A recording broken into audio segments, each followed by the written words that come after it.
እንደምን ዋላችሁ እንደምን አመሻችሁ ከአንከር ሚዲያ ዝግጅት ክፍል ያክብሮ ሰላምታችን እናቀርባለን። ከትላንት በስቲያ በወሎ ሀገረ ስብከት በመካነ ሰላም አቅራቢያ በሚገኘው የአርሴማ አንድነት ገዳም ላይ የተፈጸመው የድሮን ጥቃትን ተከትሎ ዓለም አቀፍ ቁጣ ተቀስቅሷል። በተለይም ኢትዮጵያውያን ጉዳዩ በዓለም አቀፍ ደረጃ እንዲጣራ እየጠየቁ ይገኛሉ። የፖለቲካ ፓርቲዎች መግለጫ አውጥተዋል። የፋኖ የሚኒሊክ ዝም በጉዳዩ ላይ ዓለም አቀፉ ማህበረሰብ ድምጹን እንዲያሰማ ጠይቋል። ጉዳዩን በተመለከተ ዛሬ በልዩ ትኩረትም እንመለከተዋለን። በተፈጸመው የድሮን ጥቃት በርካታ መነኮሳት መገደላቸው የሚታወስ ነው። የአማራ ፋኖ ብሔራዊ ንቅናቄ በተለያዩ ቀጠናዎች የሚያደርገውን ውጊያ በሰሞኑም እንደዚሁ አጠናክሮ የቀጠለ ነው። በአብይ አህመድ ዘመቻ ተከፍቶበት ያለው የፋኖ አደረጃጀቶች ይህንን ጥቃት በመመከት ከፍተኛ ኪሳራ ማድረሳቸውም እየተነገረ ነው። በመረጃ ደረጃ ያገኘናቸውን ለእናንተ እናካፍላለን። የምክክር ኮሚሽኑን የተመለከተ ሰነድም እጃችን ገብቷል። ሰነዱ በአብይ አህመድ አገዛዝ በኩል ወደፊት እንዲገፉ የተፈለጉ አጀንዳዎችን በዝርዝር የሚያመለክት ነው። እሱ ላይም አስተያየት በመስጠት ከእናንተ ጋር እንቆያለን። ዛሬ ከጋዜጠኛ ሙሉጌታ አንበርብር ጋር በመሆን ነው መረጃዎቹን በእናንተ የምናደርሰው። በአንዳንዶቹ ላይም ሀሳባችንን የምናካፍለው። አብራችሁን ቆዩ። መልካም ጊዜ። ምናልባት ካነሳዋቸው መረጃዎች በተጓዳኝ ወይም ደግሞ ያልጠቀስኳቸው መነሳት ያለባቸው የዕለቱ ክስተቶች ካሉ መረጃውን ልታካፍለን ትችላለህ። የሱዳን አማጽያን የአልቡራን መንግስት እያጠፋቸው ነው፣ ከመጨረሻው ደረጃ ላይ ደርሷል የሚል ዛሬ አንድ ዜና ተመልክቻለሁ። እንግዲህ የሱዳኑን ጉዳይ እየተከታተልን ነው። አብይ አህመድ ከፈጠረው ቀጠናዊ ስጋት አንጻር ይህንን የሱዳኑን ጉዳይ በየጊዜው መረጃውን እንከታተላለን። ሰሞኑንም ኩምሩክ የተባለችውን በኢትዮጵያ ድንበር አቅራቢያ ያለችን ከተማ የሱዳን ኃይሎች መቆጣጠራቸውን ተከትሎ ጉዳዩ ዓለም አቀፍ ትኩረትን አግኝቷል። የአብይ አህመድ አገዛዝ እጁን ያስገባበት የሱዳኑ የእርስ በርስ ጦርነት ወደ ኢትዮጵያ ድንበር ዘልቆ እየገባ እንዳለም በተለያዩ መረጃዎች የተረጋገጠ ጉዳይ ነው። አሁን አማጽያኑ እየደከሙ ነው፣ ቦታቸውን ይዞታቸውን እየተው እየተፈረካከሱ ነው የሚል መረጃዎች እየወጡ ነው። ብዙ ሰዎች አስተያየትን እየጋበዘ ነው። ለማንኛውም ባለፈው የሚያነሳው ነገር አለ። እነ ሽመልስ አብዲሳ ሁሉ ሰው አገኘው ተሻገር ይመስላችኋል፣ ሁሉ ሰው አረጋ ከበደ ይመስላችኋል ያለ ነው። ሁሉ የአማራ ትግል በአዴን የሚመስለው ሁሉም የአማራ ትግል ወይ አብን ሄዶ አሁን እጅ እንደሰጠው አብን የሚመስለው አለ። ፋኖ የሚባል እኮ ግዙፍ ኃይል ተመስርቷል። መስዋዕትነት ሊከፍሉ ወጣትነታቸውን መስዋዕት አድርገው በረሃ የገቡ የአማራ ልጆች እኮ አሉ። እነሱ ናቸው አሁን እንደው በአማራ ሕዝብም በኢትዮጵያ ሕዝብም ጥቅም ተደራድረው ሌላውን አምጥተው ቤተመንግስት የሚያስቀምጡት። ይሄ ራስ ጠልነት ያልከው ስለ ራስ ያለ እንደው በራስም መተማመን ማጣት፣ በራስ አቅም፣ በራስ ፍላጎት፣ በራስ ተስፋ ላይ ጭምር ክህደትን መፈጸም ነው። ስለዚህ እንዲህ አይነቱ ነገር ገለባ የሆነ አመለካከት ነው። አዎ ነገሮችን በጥንቃቄ ማየት ይገባል። ልክ ነው። የተከፈሉ ዋጋዎች አሉ፣ የተሰሩ ወንጀሎች አሉ። እነሱን በጥንቃቄ መመርመር፣ ዳግም በዛ ነገር ውስጥ ላለመጠለፍ መደረግ አለበት። ይሄንን ሀገር ነው የምትመራው፣ ሀገር ነው የምታድነውና ዝም ብለህ የምትወስነው ውሳኔም አይደለም። ያ ጥንቃቄ እንዲደረግ ሐሳብ መስጠት ተገቢ ጉዳይ ነው። ግን የለም በር ዘግቶ ነገር ግን ከሌላ ጨፍጫፊ ጋር ከሌላ አይደለም የአማራን ሕዝብ በታሪኩ አይቶ ማቅ መከራ ውስጥ የከተተ ከሱ ጋር በጋራ መስራት እንችላለን ካሉ እንግዲህ ራሳቸውን ይመርምሩና ይድረሱበት። በተረፈ የፋኖ ትግል ብቻውንም ሄደው ውጤት ማምጣቱ እኮ አይቀርም። ይሄ ለጥያቄ የሚቀርብ ጉዳይ አይደለም። ነገር ግን በጋራ የሚደረግ ሁሉም ኃይሎች የተሳተፉበት የጋራ ሀገር ናትና በመስዋዕትነቱም በሌሎች ሂደቶችም የጋራ አስተዋጽኦና መስዋዕትነት መከፈል አለበት። የዛን ጊዜ ነው ትክክለኛ ለኢትዮጵያ መድኃኒት ቢገኘው ብሎ ማመን። ይሄ የዘመኑ አስተሳሰብ ነው። ይህንን አስተሳሰብ መግፋት አይቻልም። ፋኖም እያደረገ ያለው ከዛ አንጻር መሆኑን ሊታይ ይገባዋልና እንደው ጊዜ እንዳንወስድ ወደሚቀጥለው አጀንዳ እንሂድ። በሌላ ጊዜ የምናነሳው ነው። ሰሞኑን በወሎ የተፈጸመው የድሮን ጥቃት ነው። ጉዳዩ በጣም የኢትዮጵያን ሕዝብ አስቆጥቷል። ከምንም በላይ ደግሞ አዲስ አበባ ላይ ምክክር የሚል ቧልትና ቀልድ እየተካሄደ ባለበት በዚህ ወቅት ላይ መነኮሳት በድሮን ሲጨፈጨፉ እንግዲህ ምን ማለት እንደሚገባ ጉዳዩን የኢትዮጵያ ሕዝብ ይመልከተው ይፍረደው ማለት ነው የሚቻለው። ሙሉጌታ እንግዲህ ይሄ በአርሴማ አንድነት ገዳም ባለፈው ረቡዕ ዕለት የተፈጸመ ጥቃት ነው። እንግዲህ ባለን መረጃ መሰረት 3 መነኮሳት ተገለዋል፣ በርካቶች ቆስለዋል። ሆስፒታልም ያሉት በሞትና በሕይወት መሃል ያሉ በከባድ አደጋ ውስጥ የሚገኙ እንዳሉም ነው የሰማነው። ይሄ ጥቃት የተፈጸመባት ሀገር አትመስልም። ዲቤው ሲመታ አዲስ አበባ ላይ በኢትዮጵያ ቴሌቪዥን በህዝብ ግብር ከፍሎ በሚያስተዳድራቸው የህዝብ መገናኛ ብዙሃን ላይ ኢትዮጵያ ህመም ላይ እንዳለች የሚናገር የለም። አሁንም ይሄ ሐሰተኛው ተውኔት የሚታየው የሚሰማው ስለዛ ጉዳይ ብቻ ነው። የተለያዩ ፖለቲካ ድርጅቶች መግለጫ አውጥተዋል። እናት ፓርቲ፣ ኢህአፓ እንደዚሁ ጉዳዩን ትኩረት ሰጥተውበት መግለጫ ሰጥተዋል። ከውጭም እንደዚሁ የኤፓክ የተሰኘው የኢትዮ አሜሪካን የዜጎች ጉዳይ ምክር ቤትም ድምጹን አሰምቷል። የተለያዩ አካላት ጉዳዩ በዓለም አቀፍ ደረጃ እንዲመረመር ጭምር ጠይቋል። የአማራ ፋኖ ብሔራዊ ንቅናቄ የሚኒሊክ ዕዝም መግለጫ አውጥቶበታል። ይሄ የድሮን ጥቃት የተፈጸመው በሴቶች ማረፊያ በሆነው የገዳሙ ክፍል ነው። ሴቶቹ ምግብ እያዘጋጁ ባሉበት ነው የድሮን ጥቃት ተፈጽሞባቸው ወዲያውኑ እዛው 2 መነኮሳት ሞቱ። ሌሎቹ ጉዳት የደረሰባቸው ህይወታቸው ያለፈ ያለም እንዳለን የሰማ ነው።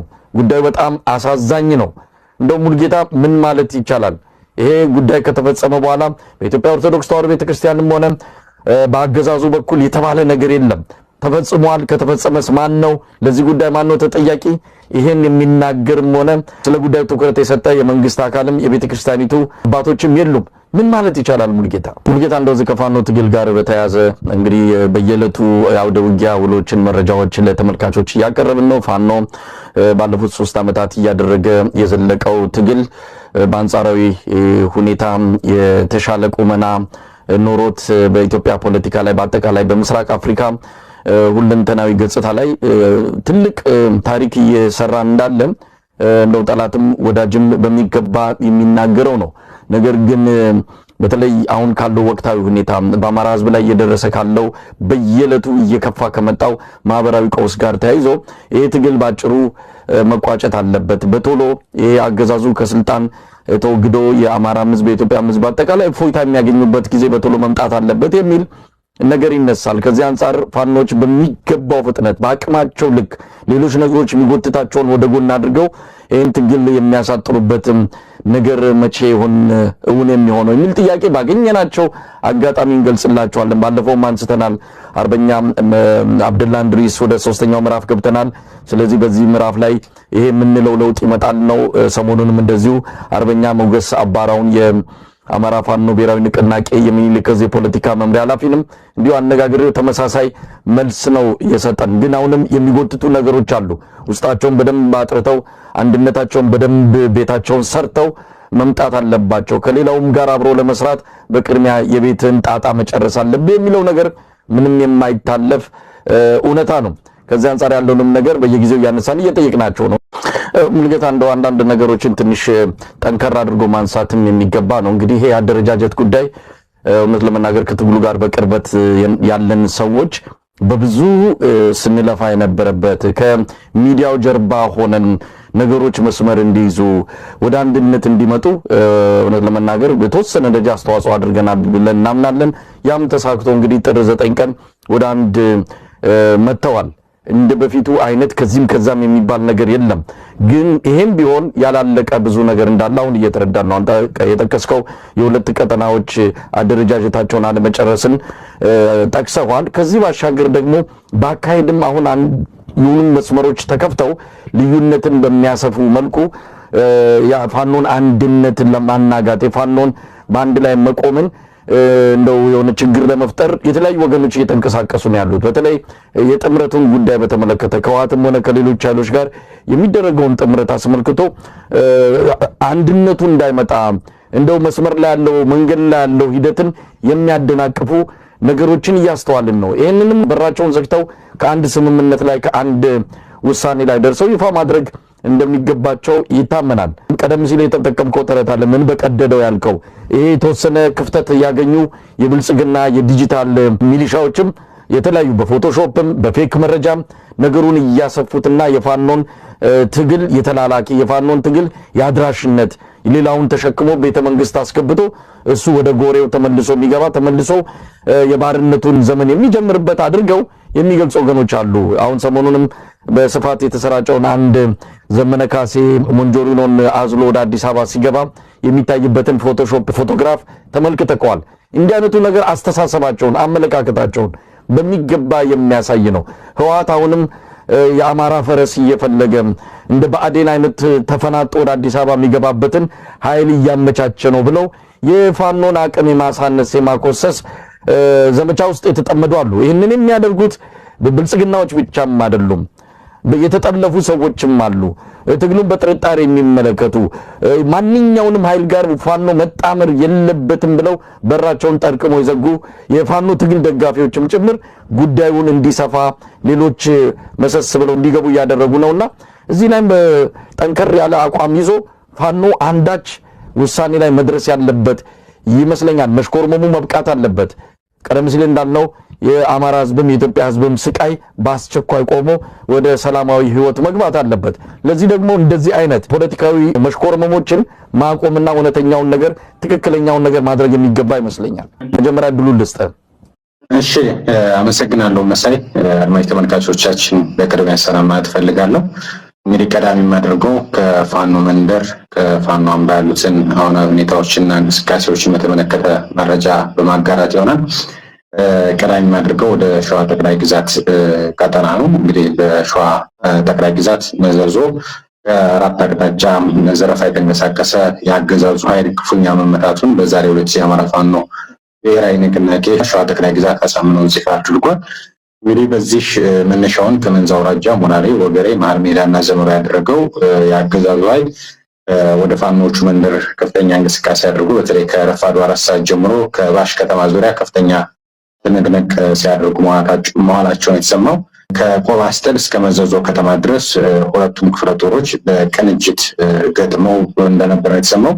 የ112ኛ እና የ104ኛ የአገዛዙ ጥምር ጦር እስካሁን ድረስ የፋኖ ኃይሎችን ለማፈን ሙከራ እያደረገ እንዳለ ተሰምቷል። በሌላ ግንባር ማለትም ከጣርማ በርና ከሰላ ድንጋይ በሞፈር ውሃ ጅረት ወደ መዘዞ የተንቀሳቀሰው የአገዛዙ ኃይል 77 ክፍለ ጦር ከመሐመድ ቢሆኔ ኮር ጋር በጋራ ከፍተኛ ትንቅንቅ ሲያደርጉ እንደሆነ ተሰምቷል።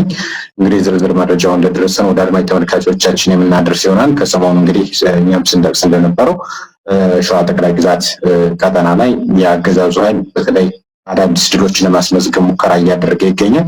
ነገር ግን ያሰበውን ተሳካለት ነው እየተነገረ ያለው። ሌላው እንግዲህ ከሰሞኑ ከፍተኛ ትንቅንቅ እየተደረገበት ያለው የወለጋ ቀጠና ነው። ወለጋ ቢዛሞ አንሻ ሳይድዝ ከፍተኛ ድል በጥራት ላይ የተቀዳጁ እንዳሉ ከሚደርሱ መረጃዎች ለማወቅ ችለናል።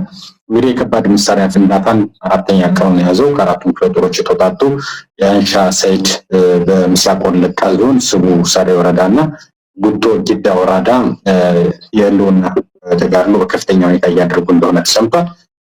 እንግዲህ አድማሱን አስፍቶ በምስራቅ ወለጋ ዞን ጊዳ አያና ወረዳ በመንደር 4 እና በመንደር 3 እንዲሁም በሆሮ ጉዱሩ ወለጋ ዞን አቢደንጎሮ ወረዳ ፕሎጋን ከተማን በመቆጣጠር ድል መቀዳጀታቸውን ይፋ አድርገዋል። ዛሬ ሐምሌ 17 ቀን 2018 ዓ.ም ከጧቱ 1 ሰዓት ላይ በመናበብ አበጀ ጥበቡ ነበልባል ክፍለ ጦር በመንደር 4 እንግዲህ በመግባት የአገዛዙን ኃይል ሙትና ቁስለኛ እንዳደረጉት ተሰምቷል።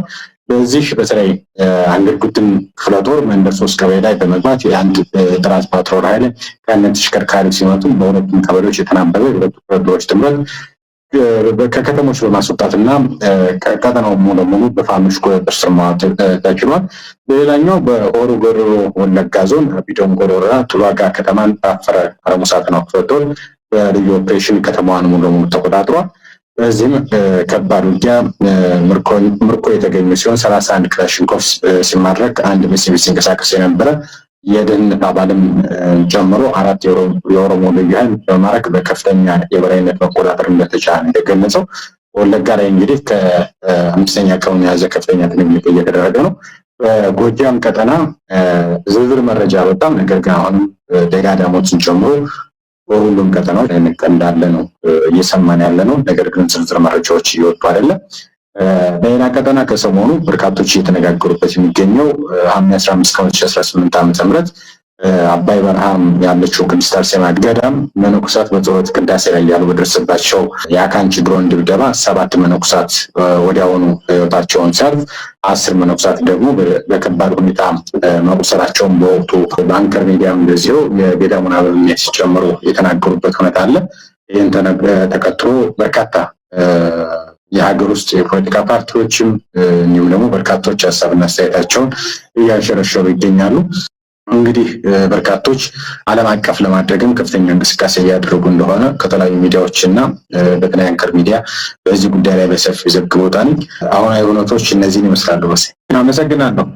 ጥሩ ጥያቄ ያነሳልኝ መሳይ። እንግዲህ የአማራ ፋኖ ብሔራዊ ንቅናቄ ጥር 9 ቀን 2018 ዓ.ም ከተመሰረተ በኋላ በተለይ የቀጠና መሪዎች የነበሩት ለምሳሌ ዋርካው ምሬ ወዳጁ፣ አርበኛ መከታው ማሞ፣ አርበኛ ሀብቴ ወልዴ፣ አርበኛ ዘመነ ካሴ እና ሌሎቹንም በተለይ አሁን የአፋብን የፖሊት ቢሮ አመራሮች የሚሉት ያንን የእዝ መሪነታቸውን ለቀው ለሌሎች የእዝ መሪዎች ለማስተላለፍ በሚያደርጉት ሂደት አንዳንድ ቦታዎች ላይ አስቸጋሪ የሆነ ነገር እንደገጠማቸው እያስተዋል እንገኛለን።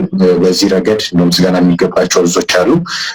ቀዳሚው አሳምነው እዝ ነው። ትናንት መሳይ አንተም እኔም ስንጨነቅበት የነበረው ሸዋ ቀጠና በወንድማማቾች መካከል የነበረው መጠቋቆስ፣ መገዳደል ይቅር ተባብለው የእውነት ይቅር ተባብለው ዛሬ ላይ የጋራ እዝ አውጀው ፖለቲካ ክንፉም ወታደራዊ ክንፉም ጠንካራ ስራዎች እየሰሩ ያለበት ሁኔታ አለ።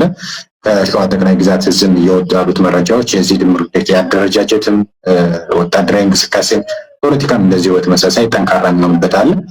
ይህ የሆነበት በተለይ ካለፉት ስህተታቸው ተምረው ዛሬ ላይ በጠንካራ መስመር ላይ መገኘታቸው ነው። ከዛ መቀጠል እንግዲህ